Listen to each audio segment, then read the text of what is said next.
আসসালামু আলাইকুম এভরিওয়ান, আশা করছি সকলে ভালো আছেন। আমাদের আজকের রেসিপি কলার মোচা দিয়ে চিংড়ি মাছের রেসিপি। আশা করছি আপনাদের সকলের কাছে ভালো লাগবে অবশ্যই আমাকে একটু সাপোর্ট করে যাবেন অবশ্যই।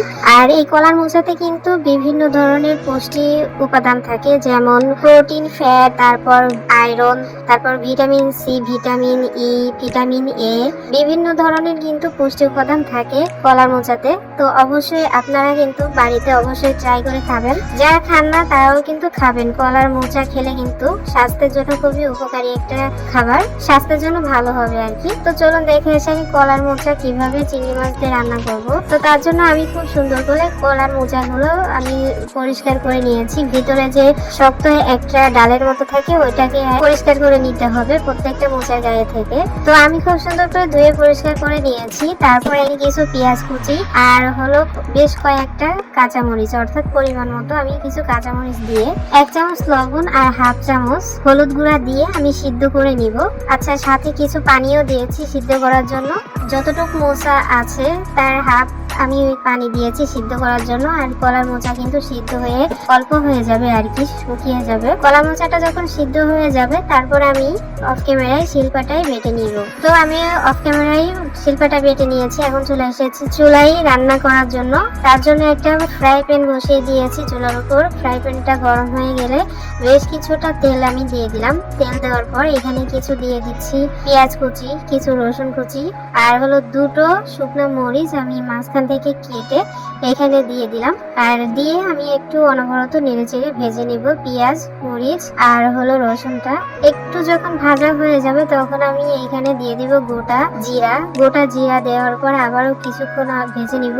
মশলাটা যাতে একটু লাল লাল হয়, যাতে পুড়ে না যায় সেদিকে একটু লক্ষ্য রাখবেন। মশলাটা মানে পেঁয়াজ রসুন যখন ভালো করে ভাজা হয়ে গেছে তখন আমি এখানে দিয়ে দিব কিছু চিংড়ি মাছ। আমি বড় সাইজের চিংড়ি মাছ দিয়েছি, আপনারা চাইলে একদম ছোট ছোট চিংড়ি মাছও কিন্তু এখানে ব্যবহার করতে পারবেন। চিংড়ি মাছটা দেওয়ার পর পরিমাণ মতো লবণ, মানে মাছের জন্য, আর হলো দিয়ে দিচ্ছি অল্প করে একটু হলুদের গুঁড়া। এখন আমি খুব সুন্দর করে নেড়ে চেড়ে জাস্ট 2-3 মিনিট আর কি রান্না করে নিব। চিংড়ি মাছটা মানে ভেজে নিব আর কি। চিংড়ি মাছ কিন্তু হতে খুব বেশি সময় লাগে না। চিংড়ি মাছটা কিন্তু জাল দিলেই মানে যা গরম হলেই কিন্তু শক্ত হয়ে যায়। তো বেশিক্ষণ কিন্তু এটাকে রান্না করার বা ভাজার কোনো প্রয়োজন নেই। তো দেখতে পাচ্ছেন কালারটা চেঞ্জ হয়ে গেছে। 2-3 মিনিট আমি চিংড়ি মাছটা ভেজে নেওয়ার পর আমি এখানে দিয়ে দিলাম আগে থেকে মোচা যে আমি সিদ্ধ করে শিলপাটায় বেটে রেখেছিলাম সেটাই আমি এখানে দিয়ে দিলাম। দিয়ে এখন অনবরত খুব সুন্দর করে নেড়ে চেড়ে নিতে হবে। খুব সুন্দর করে নেড়ে চেড়ে নিয়ে একদম শুকনো শুকনো করে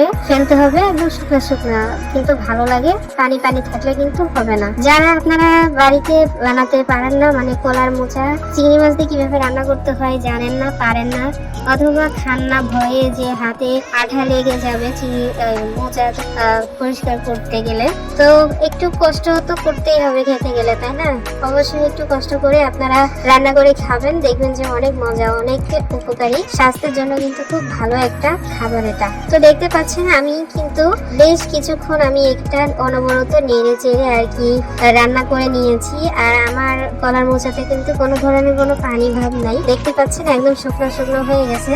এই তো রেডি হয়ে গেল আমার কলার মোচা। এখন আমি আপনাদেরকে পরিবেশন করে দেখাচ্ছি যে আমার কলার মোচাটা কেমন হয়েছে। আপনারা এক একজনের মোবাইলের ডিভাইস এগুলো এক এক রকম ভাবে হয়তো দেখতে পাচ্ছেন, কিন্তু দেখতে কিন্তু মাশাআল্লাহ অসম্ভব সুন্দর হয়েছে আর খেতে তো অপূর্ব হয়েছে।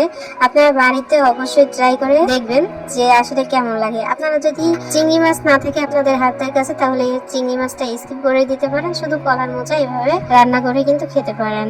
আর অসম্ভব মজার, স্বাস্থ্যের জন্য এতটাই উপকারী যেটা মানে যারা জানেন না, আমার এই ভিডিওটা দেখে অবশ্যই আপনারা রান্না করে খাবেন, দেখবেন যে খুবই ভালো খেতে।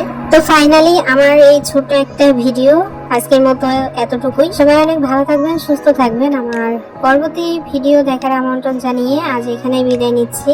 আল্লাহ হাফেজ।